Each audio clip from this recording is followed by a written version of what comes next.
ஒருத்தன் தன்னைத்தானே பெரியாள் அப்படின்னு நினச்சிக்கிறான் பார்த்தீங்களா, அவன் என்றைக்குமே விளங்குனதே கிடையாது.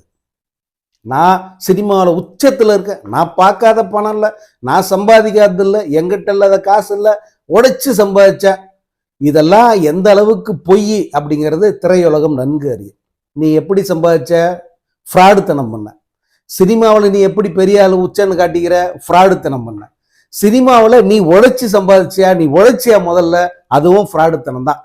மற்றவர் புகழை சீர்குலைப்பது, அடுத்தவர் பாணியை பின்பற்றுவது, அடுத்தவர் உழைப்பை திருடுவது, அடுத்தவர் கதைகளை அடுத்தவர் படங்களை காப்பி அடிப்பது. இதை தவிர உனக்கு என்ன தெரியும்? நீ என்னத்தை நீ சாதிச்சிருக்க சினிமாவில்? இந்த 33 ஆண்டு சினிமாவில் சொந்தமாக ஒரே ஒரு காட்சி, சொந்தமா ஒரே ஒரு காட்சி உனக்குன்னு எந்த படத்திலேயாவது காட்டிருப்பாங்களா? உன்னால முடியாது. ஏன்னா எல்லா காட்சிகளும் வேறு ஒரு உச்ச நடிகருடைய படங்களை பார்த்து காப்பி அடித்தவை. முழுக்க முழுக்க ஒரு ஹேர் ஸ்டைல் இருந்து ஒரு நகத்தை இப்படி வாயில வச்சு நகத்தை கடிக்கிறது கூட சொந்தமா கடிக்க துப்பு இல்லை.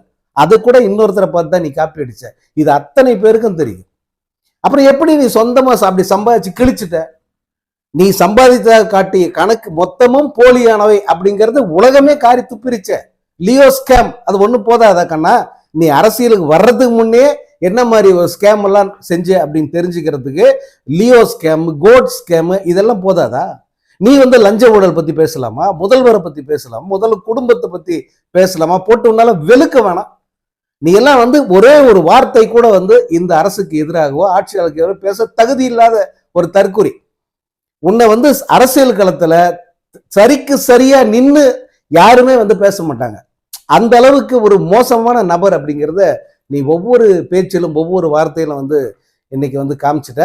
ஒவ்வொரு சனிக்கிழமையும் ஏன் வரேன் அப்படிங்கிறத அவர் தெளிவா சொல்லிட்டாப்புல. நான் வர்றதே சனிக்கிழமை, எல்லாரும் ஓய்வா இருப்பீங்க, மொத்த பேரும் வேலை வெட்டி இல்லாம என்னை பார்க்க வருவீங்க, அதுக்காக தான் வரேன். ஸ்கூல் பசங்க லீவு, அவங்க எல்லாம் வருவாங்க, அதுக்காக தான் வரேங்கிறத சொல்லிட்டேன். முதல் சனிக்கிழமை நீ போட்ட ஷோ எந்த அளவு நாடகம்ன்றது எல்லாருக்கும் தெரிஞ்சிருச்சு.